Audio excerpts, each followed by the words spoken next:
everybody, I am Chris Cuomo, and I really believe we're having a national moment, and that's what I want to talk to you about tonight.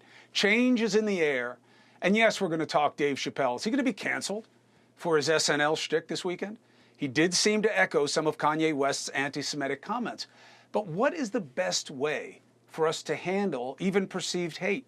We got Stephen A. Smith, sports maven, man of ideas. We have his take on Chappelle and Kyrie Irving. You know, he's still not allowed back on the court. When is it enough? Then, former President Trump has a big announcement tomorrow. Or not. Matt Taibbi, journalist extraordinaire, here to explain what he thinks happens and what this national moment we are in may mean for what happens next. Now, as always, I want to hear from you, specifically about my opening statement tonight. Now, it's a doozy. It's long. I worked on it for a while. I thought about it all weekend. So take a listen, and then please call me at 844-968-7720. Hopefully we'll have more time for calls tonight. All right, so here's the food for thought. Good news. We are having a moment. The pendulum is swinging back. The fringe is being pushed back where it belongs. But this is about more than the midterms. It's about what we want as the dialogue in America to be about. And I'm going to highlight this in several dynamics that we're living through. First, the obvious, the midterms. There's no question there was a wave, just not for the GOP. Independent voters are the story. You are the why behind the lack of the red wave and lack of more movement by the Democrats. Numbers don't lie. Nationally, almost 1 in 3 voters, non-party driven. Look state by state, key races, okay? Pennsylvania. Independents favored Fetterman, 18 points. He won by 4.5. Georgia, free agents. That's what I call independents, right? No team, no tribe. Open heart, open mind. Willing to listen.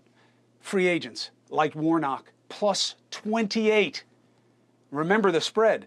Walker, right now, Warnock may be up 0.9% heading into the runoff. Arizona, independents backed Mark Kelly, plus 30. He beat Blake Masters by 5.3 overall. Numbers don't lie. No question, free agents were change makers. You are the fastest growing part of the electorate. Polling missed priorities and some race outcomes because they oversampled partisans. Independents, free agents, you're the reality. Okay? This country is not extreme. We are center-left on social issues, center-right on fiscal issues, government spending, etc. But to the extent that the players insist on making midterms about the parties, here's the deal. The fringe parts of the GOP complaining how the lack of wave means something was off. They're right. The elections were rigged. Cuomo says elections rigged. Hold on, listen to the rest of it. There was deception, lies, cheating. But those righty fringe types are the ones who rigged it. The BS deniers and the lies about counting procedures and the pushing fear and division, that was all an effort to rig the races, and it backfired. In GOP strongholds, it worked, okay? More than 160 deniers won, but that was just about groupthink, okay? How do we know? There were 100 of them that were punished because the races were competitive, okay? Not conservative strongholds. Election deniers there lost the overwhelming majority of the contests. They also lost all races that they were not favored to win. What does that mean? No upsets. Now, you may say, well, why would there be upsets? Because you had everything going for you. But it was true at the entry level, House, Senate, Governor, Secretary of State, all losers. Remember, again, they had everything going for them. What do I mean? They had history. First-term incumbent presidents lose seats in almost every midterm. They had economic concerns, high on people's thought list, and not good data, especially inflation, key issue on their side. But they were also clearly exaggerating their case. And I believe they were playing a lot of you for fools, for suckers, that you don't remember how the former administration spent under their watch, the deficits, the tax cuts that did not pay for themselves, and that gas prices, inflation, they're real, but they're not as simply explained as Biden bad. Now we do the Democrats. I know the news is filled with Democrats saying this is proof that they're seen as better. I give that a yes but. Yes, but you have a rough economy. That your relative inaction and extra checks during the pandemic and a failure to evolve on pandemic restrictions, that all made it worse. Yes, but losing less seats than was expected is not a great bar for success. Yes, but to be in such a close battle with the current state of the GOP contaminated by fringe extremism, how did you not overwhelm them? How did the Democrats not prove the exception to the rule of losing seats, given how extreme a group you were up against? The answer is not because both parties are equally toxic. I don't believe that. Not right now, they aren't. Defund the police, BLM, Antifa, whatever that is, the AOC types. Look, they're not helpful to creating consensus in America, but they don't come close to the radicalism and rampant lies on the right. And it matters. It matters to balance the two and just not write them both off as both sides.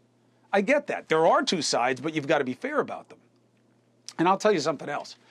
These complaints about Democrats doing investigations, look back at how I covered the Russia probe. There were real questions. I said it was never going to, it was never going to amount to seeing the president in shackles or that he'd be indicted. And I was right, but it was obvious, okay? But if you're going to complain about those investigations, then why are you so happy about the GOP promising to do the same thing if they get the chance? Yeah, that's having it both ways, okay? So it doesn't give you high ground. Now, we need to see the final balance of power to figure out what, if anything, can get done. Because in this game of two-party play, opposition is a legitimate position. So this change may just further freeze any real chance at legislative solutions. And that's a problem. Now, that takes me to the meaning of this moment, beyond the midterms, because now we'll have to see which of the parties expands first and best to capture you. The majority of people who are not impressed by party, who are looking at people again, measuring them, pluses and minuses, measuring policy, focusing on what matters to you, not just the groupthink. Who will move first? We'll see. But that's not the extent of the moment. It's much bigger than the midterms. It goes to our national conversation of how we want to conduct ourselves as a society. It's big. Kanye, Kyrie, and now Chappelle. Their discussions of ugly and ignorant ideas about Jews are an extension of the culture wars. And we see an adjustment there as well, I argue. One quick fact check. Here's the piece that's missing. Oh, a lot of Jewish people are in Hollywood. Do you know why you see a concentration in the entertainment business? It goes back to the Nickelodeon days, not the cartoons, the cheap movies. Why? They weren't allowed. The Jewish people weren't allowed in a lot of other businesses. That was an area where they could make their own fortunes. So they did. Jewish people were boxed out of many businesses. They helped make Hollywood what it is because they were allowed. They weren't allowed a lot of other places. It's not unique to Jewish people, but it was worse for Jews than it was for a lot of ethnic groups. Not comparing it to the Black American experience, they weren't free. These are free people who were still treated as less than. Same with the law. They were blocked at many schools and firms. They had to form their own. Finance, same thing. These were fields where you did not need political or corporate sponsorship. And a simple Google search will remind you that if you want to talk about Jewish people and where they're overrepresented, look at the Civil Wars movement. In the 50s and 60s, when it comes to white people who are in favor of the black cause, Jewish people are at the top of the list. And that remains true today in the fight for progress. Now, that is the way you combat anti-Semitism. Facts. Expose why the ideas that are ugly are wrong. And let the best idea win. Let the haters see that they are a distinct minority that will be exposed and opposed. But what we see happening is something decidedly different. The left seems to promote the no-platform approach, suppressing controversial speech, even on college campuses where you're supposed to be expanding your horizons, calling to censor publication of a book despite it being published by a Supreme Court justice because they don't like the author's ruling on Roe. I agree about the ruling, but censoring the book? Do they have the right to make these moves? Yes, but is it the right move? That's the question. And now in this moment, I think if you look at this quickness to cancel and censor, it seems out of step with American mainstream values. Is there a risk to allowing ugly ideas? Oh, yeah. Could it provoke violence? Oh, yeah. But give it full context and perspective. What does history tell us? When you ignore or bury, you may empower as well. Some very ugly acts have come from what was festering just off the radar. And this suppression creates strength. How do we know? Online. You hear this from the far right all the time. This is what they don't want you to know about Hunter's laptop, about Hillary Clinton, about, whatever it is. Even the Q kooks benefited from not being blown up on the big stage soon enough. Look at the Fox News fury and these digital demagogues. They are proof of the power of being silenced by what's called the mainstream media. I think Democrats make a mistake when they choose to cancel what they don't like. Now, I think we also saw this as part of why they didn't do better in the election. Hear me out. Democrats often complain. Our candidates don't fight as well as those other guys. They don't know how to knuckle up. Our messaging stinks. You hear it from Democrats all the time. They're not wrong. But maybe it's because they choose to dismiss arguments they don't like as unworthy and refuse to address them rather than engaging and winning. The idea that the other side lies, so we won't engage and don't you give them a platform, is that a mistake? Shouldn't lies be exposed and countered and used to your advantage? Same with ugly ideas. Did canceling Kanye make anything better? People have the right to condemn what Kanye said, just as he had the right to say things that are not right. But what's our goal? Okay? That's the question that I think we're feeling out in this moment. If the goal is to have the truth reinforced, canceling's not the way to go. Because at some point, doesn't the remedy do more harm than the wrong?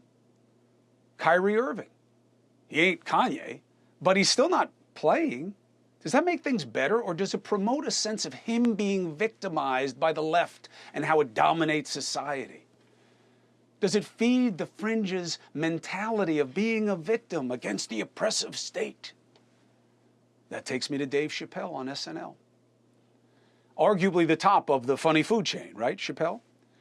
He said, "I'm not sure about whether it's safe to do stand-up anymore." That's scary.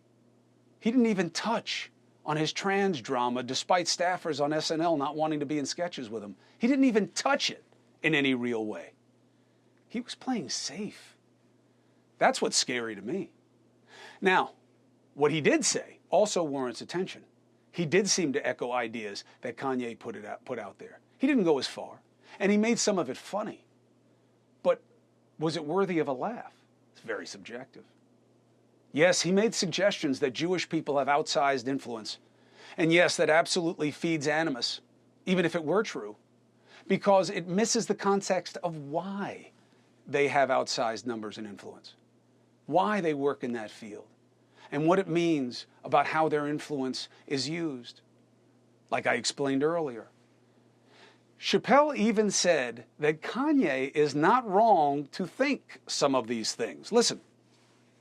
I could see if you had some kind of issue, you know what I mean? You might go out to Hollywood and your mind might start connecting some kind of lines, and you could maybe adopt the delusion that the Jews run show business. It's not a crazy thing to think, but it's a crazy thing to say out loud, and I kind of like this. Didn't work for me. First of all, if you think Kanye's mentally ill, then say it. That doesn't make you mean. And the fact that you won't say it is a problem that I hope in this moment we finally get past. Mental health isn't shameful. If that's what you think it is, then fine, because you didn't spell it out that way. And if you didn't, then I have a real problem with the first part of your statement. If it's a delusion, as Chappelle says, a delusion, assuming he didn't say that just to protect himself, because he doesn't want to say you could reasonably believe it. But that means it's a false belief. That's what a delusion is. It flies in the face of the evidence. So if it's a delusion, it is a crazy thing to think. So if it's not a crazy thing to think, as Chappelle suggested, then there must be a legitimate reason to believe it. And there isn't. That said, Chappelle wasn't wrong about the second part of his statement. It is a crazy thing to say out loud. That's my concern. Let's talk about why it's a crazy thing to say out loud. There are two choices. First one is, it's because you don't think you should say things that are wrong and feed hate. That's not how you want to be seen because it's offensive. And it's offensive to what you want to be about as a person. I respect that choice. But I'm not so sure that's what Chappelle was talking about. I'm not so sure that what he was saying wasn't that the same people it's not crazy to think certain things about will come after you and destroy you if you speak about them that way. Whoever they are, Chappelle said. Whoever they are. So, I didn't like some of what he said. I didn't think it was funny. People can absolutely come at Chappelle. I'm not surprised by what the ADL is saying or how they're saying it. And that's their right. And I don't think they're wrong to put it out there. But, what is the goal? What does it do to cancel Chappelle? Do you think that that makes anti-Semitism go away? Do you think it will stop other people from saying these kinds of things? Censoring or saying no platform, I suggest to you, is not as effective as countering. Don't freeze it out. Drown it out. Let the best idea win. These are minority ideas. I believe that, and I've been watching the most dangerous conversations in our society and around the world for 25 years. Chappelle was even more impressive than Kyrie or Kanye to me because it was comedy. And comedy is a signature of why our society is coveted the world over. Lenny Bruce, George Carlin, Louis C.K., Dave Chappelle. They mess with norms. They say what you're not supposed to say. They make us uncomfortable. They may even make us laugh at what we don't want to laugh at. They can offend us. And we've gotten this wrong plenty of times. Lenny Bruce, blacklisted. George Carlin. For what? Curse words. But at some point we figure out it's better to let them say it. Let them say what we don't like. And talk about why we don't like it rather than not allow anyone to talk at all. Free speech is not a free pass, clearly. We get to judge it all. And we get to say what is and what is not funny. And watch or watch not, or don't watch, buy or don't buy, support or don't support, vote or don't vote for. That's freedom. It's all out there, and you choose. Freedom that embraces the freedom of choice to decide, not to have choice limited based on an agenda, no matter how well-meaning. Look, we restrict nudity and profanity. We haven't moved that far past Carlin. And yet America is the porn and vulgar content capital of the world. Why? Restriction rarely works with ideas. And practically, you can't silence anything in our new digital reality anyway.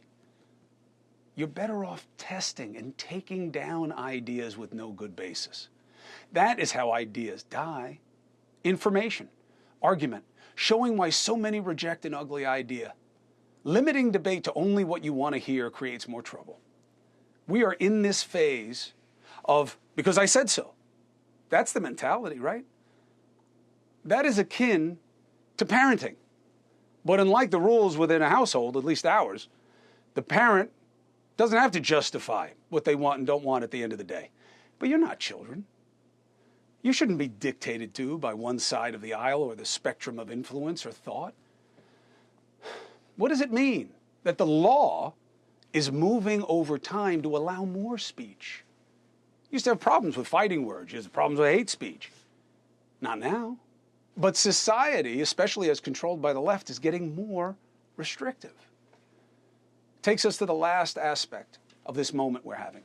The midterms, how we deal with what we don't like in each other, in our programming, in our politics. The last aspect, the fate of the Thunderdome of this reckoning, social media, specifically Twitter. My take, Twitter must die. Its current form is much more hurtful than helpful, unless you're a fringe political player looking for cash flow. Then you find a home. Elon Musk didn't start this fire, but he's a good accelerant so far. The place either has to change to somewhere where decency has its place, I'm not talking about thought police. There can still be plenty of room to let your ideas and your freak flag fly. It's not a government outlet. It's a private business. It can have rules, and it needs them. We know these companies can do a hell of a lot better with their algorithms. We know they can catch things that aren't true, that are decidedly hateful, that are misleading. We know. Why? Because you and I will have a conversation on email or on social media, and all of a sudden we start to get ads that are relevant to what we were talking about. I wonder how that happened. We get all these opportunities to buy things randomly, pop-ups. Why? Because they know. We need their technology to work for us in ways that don't just help them sell things. And if Twitter won't do it, I really hope somebody else is going to launch an alternative and soon, because I can't wait to join it. It is no coincidence that while politics is debated almost exclusively with insults, instead, I wish it were insights. We debate on social media with almost exclusively insults instead of insights. But on the floor of Congress, can you do that? Hell no. You are not allowed to direct comments to a specific member that are negative or ad hominems, attacks of the person. Can't do it. I hope that we can all see now why they have that rule, and have had it for a very long time. If you allow people to be nasty, that's what they're going to be most often. And it will all but silence rational debate. And that's what you want. That's what the midterms show. That's what this unease with people getting canceled and not being allowed to say things and not being given a platform, and all these sidebar conversations we have now about, I don't know why people feel this way about this, but I don't want to say anything. It's not who we are. I know what the majority wants. You know what the majority wants. Congress, the platforms, not extreme left or right, extreme reasonableness. That is the moment we are in. That is a political and cultural declaration of independence. DENTS, you free agents. And I am here for it, and I can't wait to see where it goes. Now, that's my take on where we are. I'm going to be right back with a much better mind, Stephen A. Smith, about what we're seeing around us and where it's going to take us. Next.